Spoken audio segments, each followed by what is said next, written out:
This is Rock Talk with Mitch LaFon. Mitch LaFon. Welcome to this episode of Rock Talk with Mitch LaFon, and joining me on the phone, it is a percussionist, Sheila E. She is in Montreal, upcoming on August 24th as part of the Strangers in the Night gala concert that also features The Box and Simple Plan. And what's great about Strangers in the Night, and I'll give you the website real quick, strangersinthenight.ca, strangersinthenight.ca. The concert benefits the Simple Plan Foundation, which is at simpleplanfoundation.org, Friends for Mental Health and Lymphoma Canada, all worthy causes. And I'll just quickly talk about the mental health thing. It is so important, and you hear this a lot on the news and stuff, to have that discussion and to have that commitment to getting people help. I am going to quote here from the World Health Organization's latest data, and it says that close to 800,000 people, that is 8 with 5 zeros, 800,000 people die each year due to suicide, which works out to one person every 40 seconds. Completely unbelievable. Every 40 seconds. So by the time I'm done with this talk-up, 2 people might have committed suicide. I mean, that's shocking. And so this concert, Strangers in the Night, raises money through the grace of these bands that come in and perform, that attract the audience and the crowd, and they have food, and anyway. And so it goes to Friends for Mental Health, which is asmfmh.org,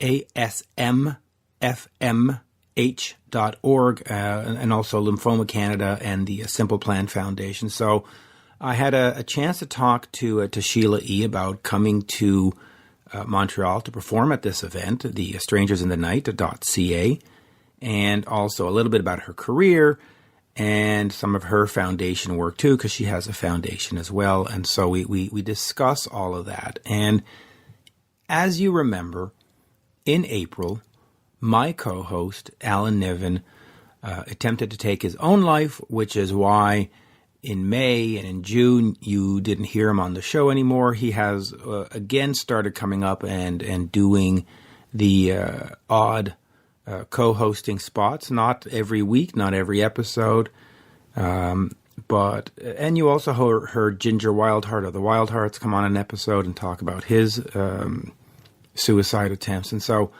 it is an issue that is very, very dear to me. And I've mentioned this before. My brother also a couple of years ago tried it as well. So kudos to the Strangers in the Night organization for putting that in as part of their focus, as well as the Simple Plan Foundation, as well as Lymphoma Canada, and to Sheila E., The Box, Simple Plan, and the bands in the past, Culture Club and all those bands that came here previously, Styx as well, to play this concert. The gala is every year, and it's just an incredible event. Anyway, before I get over to Sheila E., I just want to mention, I remember seeing her video, The Glamorous Life, on Much Music, and sometimes on MTV when I would travel. And that was one of the great things about growing up in the 80s. In the 70s, I had the Kiss records and the Cheap Trick records and the Aerosmith records, but what was somewhat boxed into, I could only listen to whatever was in the living room. Whether my brother bought a record or borrowed a record or my parents brought home a record, that was what I was limited to listen to. And had it not been for Much Music, I never would have heard a Sheila E. song. And I'm glad I did, because Glamorous Life is a great song. And so it was just such a great time to grow up and not have a remote, because back then, the remote was either corded and you would put it on top of the TV so you wouldn't trip over it, or it was just simply non-existent. And so you would put on a channel and you would sort of walk around, and your whole day was around that channel. So videos would come up, whether it was a Culture Club song or a Simple Minds song or a Bryan Adams song or unfortunately, no Metallica videos in the early days. But that's how I got to discover all these different songs and how I became a fan of music in general. You know, if you listen to the show, it's not just the guys from Poison and Warrant and Quiet Riot every week repeated. Mind you, that would be great. I love all those guys. But that is why when you listen to this show, you will get Leslie West, and then you will get the guys from Foreigner, and then you'll get Paul Stanley, and then you'll get Sheila E., and you'll get, you know, Aaron Davis, and you'll get stuff from all the different genres and eras, just because I am not a particular fan of any one kind of music. I'm a general fan in general, right?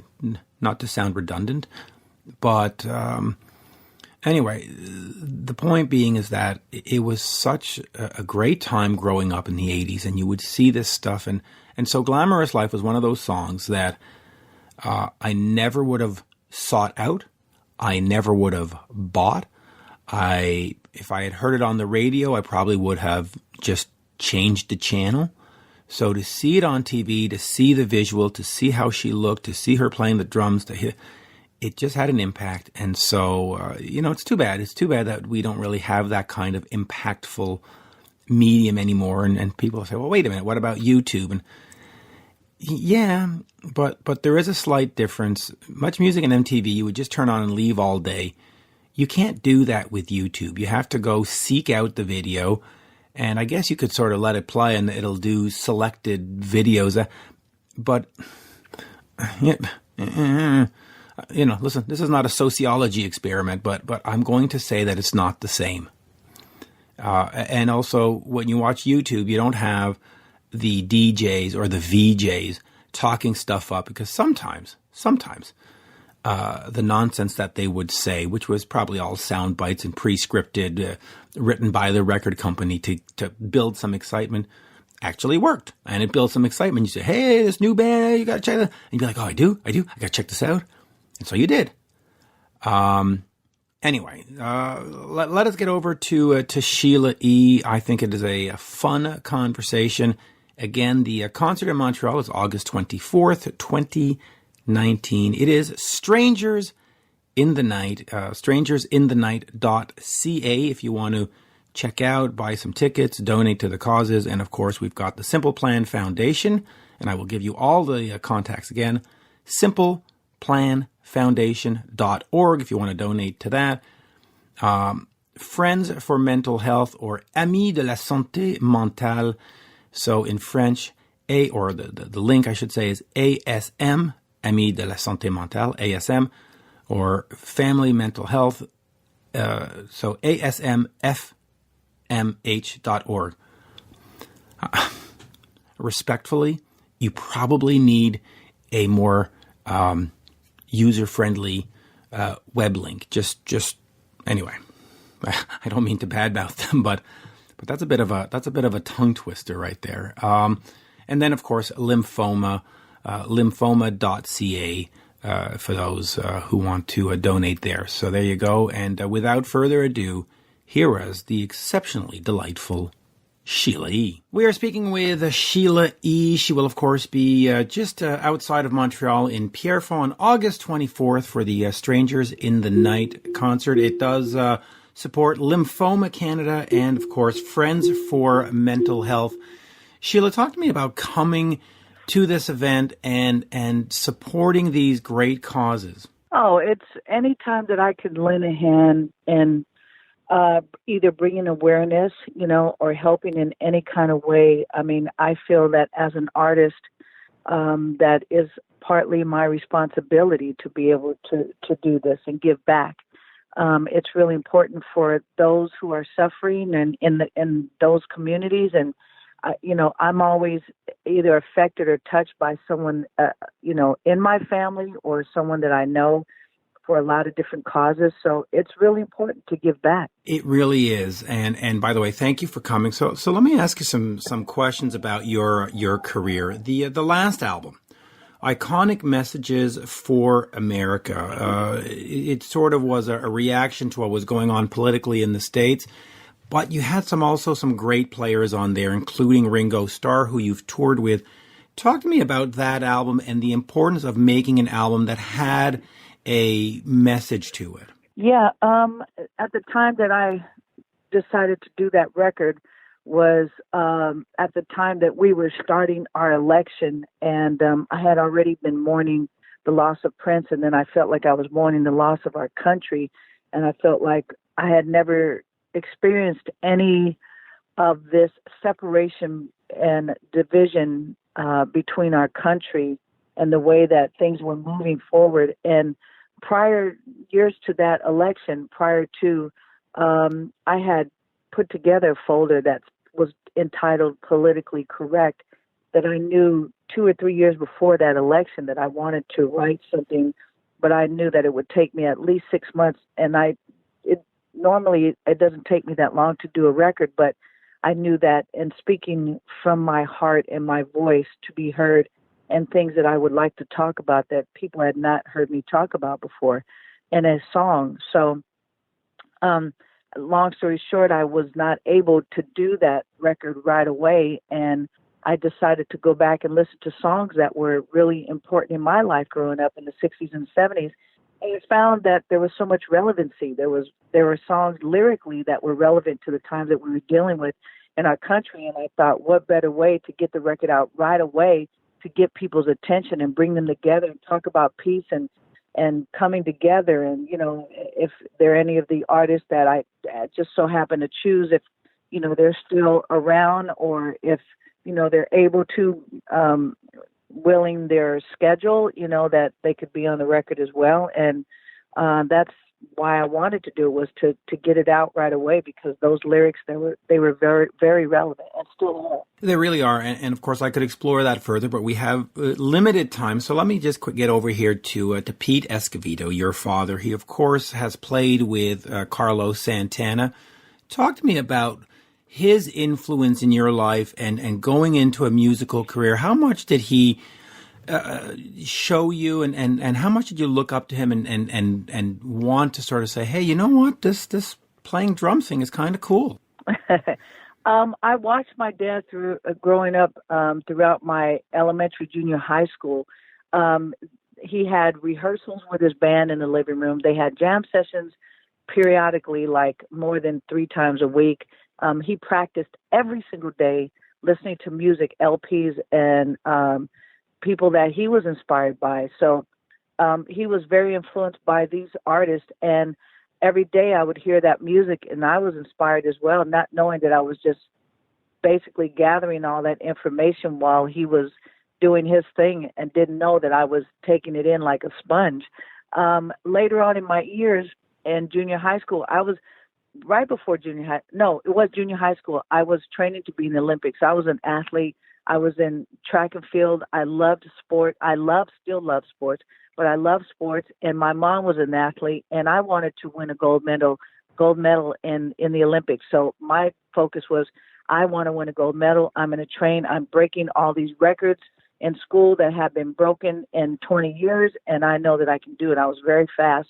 Also playing soccer on a women's undefeated team for 5 years.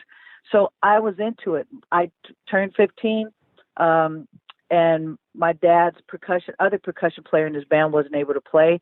So I convinced my dad to let me play. And that specific show that night, I had sat in with my dad before, but this was different. That night, the experience that I had was very spiritual and powerful, and had never been in a situation to be able to play with those type of artists. There are 18 people in my dad's band, and to be able to play in front of 3,000 people, and the whole experience was such an amazing thing that I just knew that at that very moment, after taking my solo, I cried and I was shaking, and the experience of just being overwhelmed with every single ounce of my body, just, this is what I want to do. This is what I'm supposed to do. This is what I'm going to do.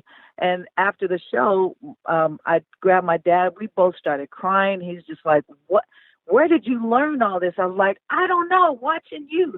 It was that moment that changed my life. 2 weeks later, went out on tour with him and never turned back. Yeah, and I can imagine that moment is sort of like winning a gold medal. So let me get right over here to the first album, Glamorous Life, and the single. What was that like to now be on your own and your own artist? First of all, how did your parents react to that? But how was it for you to say, okay, this is me. I'm a solo artist. And then, of course, it went to number 1 on the dance charts. Talk to me a little bit about that moment in that first album. I was ready for it. I mean, I grew up in an environment of music and entertainment. So me and my brothers and I, we always, at parties and different things, we were always the entertainment. We pretend like we would mimic, Stevie Wonder, The Temptations, James Brown. It didn't matter who it was. Santana, everyone that we could think of, we emulated or tried to imitate. And so we were used to performing in front of people all the time. So when it was time and I said, it's time for me to do my record, absolutely. I put the record out. I was ready. I knew what I wanted. I knew what I wanted to kind of look like. What the band, the whole process of getting my band together, what that took that's a whole nother long conversation. But, even auditioning them, they had to be able to sing, play, and dance, not just play their instrument. And they had to be willing for me to change their look, their hair, add hair, cut hair, change the hair color, whatever it was. I had a vision of what I wanted to do. And with the help of the team that had gathered with me, it was awesome. We were able to do that and achieve that. And then when Glamorous Life, we wanted to break the record in Europe first, which is what we did. We went out there for 2 months, broke the record. When I came back to the States, it was a hit here, and I was extremely happy. But it was not easy. It was a lot of hard work, and it's even harder now. Yeah, I can imagine. And like I said before, when I saw that video, I was a hard rock, heavy metal guy with Kiss and all that, and I saw this Glamorous Life, and it's a great song. A great song is a great song. You mentioned growing up in a musical environment. These days in Canada and in the States, schools seem to be cutting out music programs left, right, and center. The importance given to music seems to have been lost. Is that something that we need to reverse? Should every school have a music program? Oh, absolutely. I think it's very important to the curriculum. I think it should be part of the curriculum, and it helps with mathematics, with science, with math, with science, with social studies, with communicating with people. It allows a person to be very creative, which we're sometimes not allowed to do. And it really helps with everything in life. And I think it's important, is why I started my foundation with my friend Lynn. We started a foundation for kids. We started in foster care because those were the last kids to get help, and them being abused and shut down, no communication. We knew that music could get them through because it had helped us. And it worked. And then all of a sudden, public schools started asking for us to help. So we then started Elevate Oakland, and I went back to my hometown, and we started helping public schools in the Bay Area because those classes are being taken out. And it's detrimental because these kids want something to do. They want to learn. They want to sing. They want to play. They want to be creative, whether it be videography or taking pictures, photography, and just arts, being creative. And they come to us all the time and ask, I want to learn how to do this and do that, and my school doesn't have it. What do I do? We're asked questions that every day. Now, that's the Elevate Hope Foundation, correct? It was Elevate Hope, and we just now merged into Elevate Oakland, into the Bay Area. Okay. Correct. Okay, yeah, and of course that's important to check out. And I know it's going to sound like a little facetious going away from that, because that's very important, and I do encourage people to check that out. But just quickly back on the Glamorous Life, how important was video, the video medium and the presentation to the band and to developing a career? Because we don't really have that as much anymore. But how important was the whole visual thing apart from music? Oh, visual was the key. Especially for me, because people had heard. I had a career as a musician before I became a solo artist, And now when I become Sheila E, I changed my name to make it easy for people to remember. They couldn't remember Escovedo, and they had a problem with saying my name. So in changing my name and giving a look and having a video, visually people could see, and it was the same thing, the process that I had with my record company when I first signed with them. I said, look, I'm an artist. Here's my record.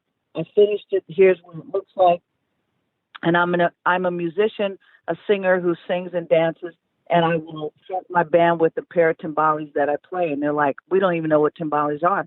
Visually, that was a big deal. It's like, well, can you let us know who we can look up to find out, or who you can compare yourself to let us know so we can get what you're saying? And I'm like, at the time, there was no one that I could even think of. I said, I don't think there's anyone. So, I think it'd be best for you to let us do a showcase. So we did a showcase at Warner Brothers just so they could understand what we were trying to do. Yeah, and visually, that was a big deal. It really was. And just real quick, I have the email, not the email, the web address. It's elevateoakland.org, and I do encourage everybody to go to elevateoakland.org and support the foundation. Always important. Sheila, and I know we're running out of time, so I will finish on this. It's obviously the obvious question. You did work with Prince, and he has since passed away. May he rest in peace. What was it like working with somebody like that who was above and beyond just a musical genius? It's interesting because I always say if he was here, everyone should ask him how it was to work with me. And that was the more important question. When I first met him, no one knew who he was. He had just started his career, and he had been following my career. We fed each other very well as far as musically inspiring, creative. That's why we were friends so fast and maintained being friends in his entire life. That's considered family. When you meet someone in 77 and work together your entire life, at least his life. And, there are many things that we shared and we were inspired by a lot of the same people and shared a lot of the same beliefs and, food at one point and spiritually, we shared the same beliefs. So, there's a lot that we did together that we understood. And then there were things that it's like he had never heard of, or a group that I never heard of, or food he's never tasted before. He never heard Latin jazz until, I introduced him to my family. So it was a wonderful relationship. Yeah, it really was. And you're right. It was sort of a partnership, or it was a partnership at the beginning in terms of musical adventure. And I'll finish with this.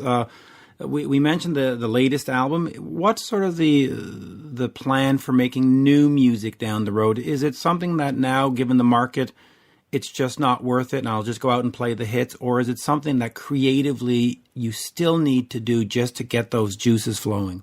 I do it because it's my life. It's in my blood. It's the water that I drink. It's who I am as an artist. I will continue to do what I do.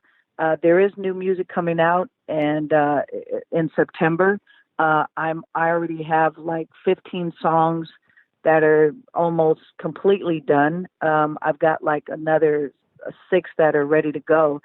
It's not an album-driven industry anymore. It's mostly singles. I will be putting out singles. I think that there are some fans that love to still have the hard copy of a vinyl, for so many reasons. I mean, it's back, and I've been doing vinyl the last 3 or 4 records. But I think, for me, I'm going to continue to just be me and continue to grow as an artist and a musician and a person. And I'm learning something new every day. And with music and with the business itself, it's forever changing, good or bad. But, I have to stay on top of it, and I have to know. And I love change, so I'm not afraid or scared or worried. I don't walk in fear. I stand strong as I am as a woman, as an artist, a musician, a human being. And I hope that my only job is to bless someone, and I hope that I can do that and continue to do that. I believe you can, and you're right about owning physical copy. Alice Cooper had said to me, I do not want to own air. And I think that's important. Right. And I will finish with strangersinthenight.ca, where you can get tickets for the performance. Sheila, an absolute pleasure. I so enjoyed watching your videos and your songs and the Magic Johnson show and all that stuff back in the day. You are truly a unique artist, and pleasure to speak to you today. Thank you very much. Bye-bye. Cheers. Bye-bye. Bye-bye. You're listening to Rock Talk with Mitch LaFon. Rock Talk.